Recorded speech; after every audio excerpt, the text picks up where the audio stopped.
Les exigences de la norme ISO 45001 version 2018, section 1, le contexte de l'organisme.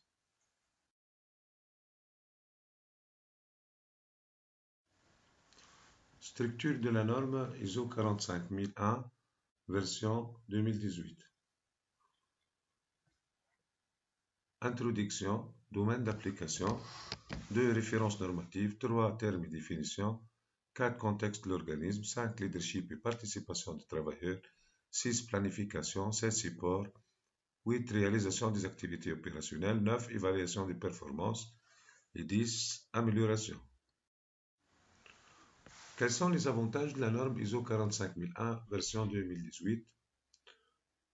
Réduction des événements indésirables sur le lieu de travail, baisse de l'absentéisme et du turnover des effectifs et donc augmentation de la productivité de l'entreprise, réduction des coûts des primes d'assurance, amélioration de l'image de l'organisme.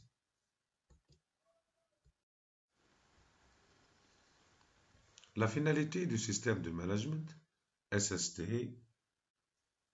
de sécurité et de santé du travail, la finalité de toute démarche en matière de santé et de sécurité du travail, c'est assurer efficacement la sécurité et la protection de la santé du personnel au travail.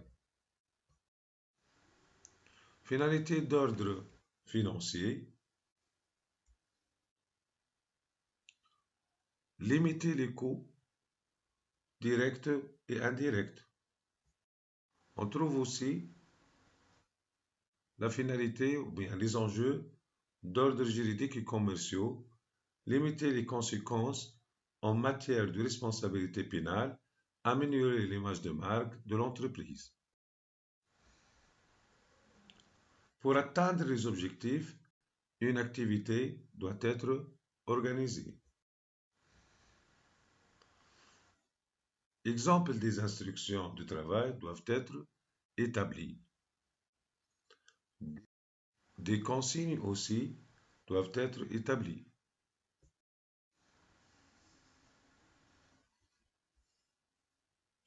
On passe maintenant aux terminologies de la sécurité au travail. Le premier cas représente un phénomène dangereux. Le deuxième cas est la situation dangereuse. Le troisième est l'événement dangereux. Et le dernier, c'est l'atteinte à la santé.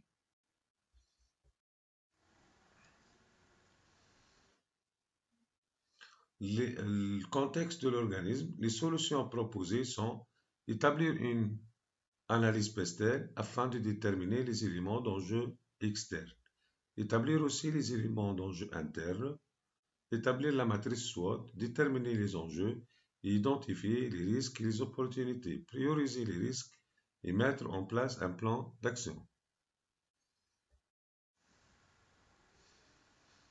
Besoins et attentes des parties intéressées. La solution pratique est d'établir un tableau d'identification des besoins et attentes des parties intéressées, déterminer la pertinence des parties intéressées et identifier les obligations de conformité ou les exigences légales et réglementaires.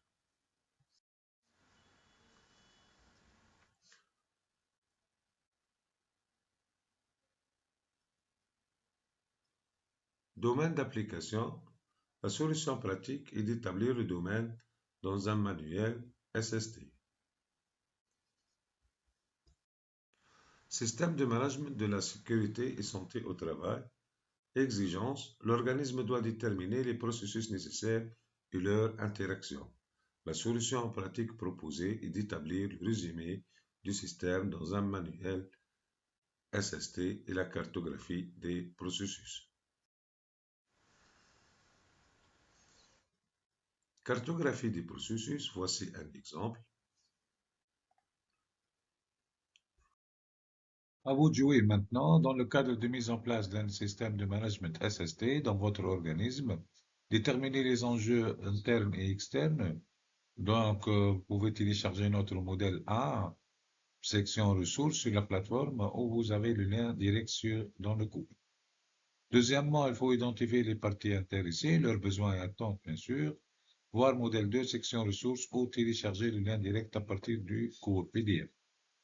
Enfin, donc, établir une cartographie des processus selon modèle 3 pour les processus nécessaires ou bien pour les processus identifiés dans le cadre du système de management SSD.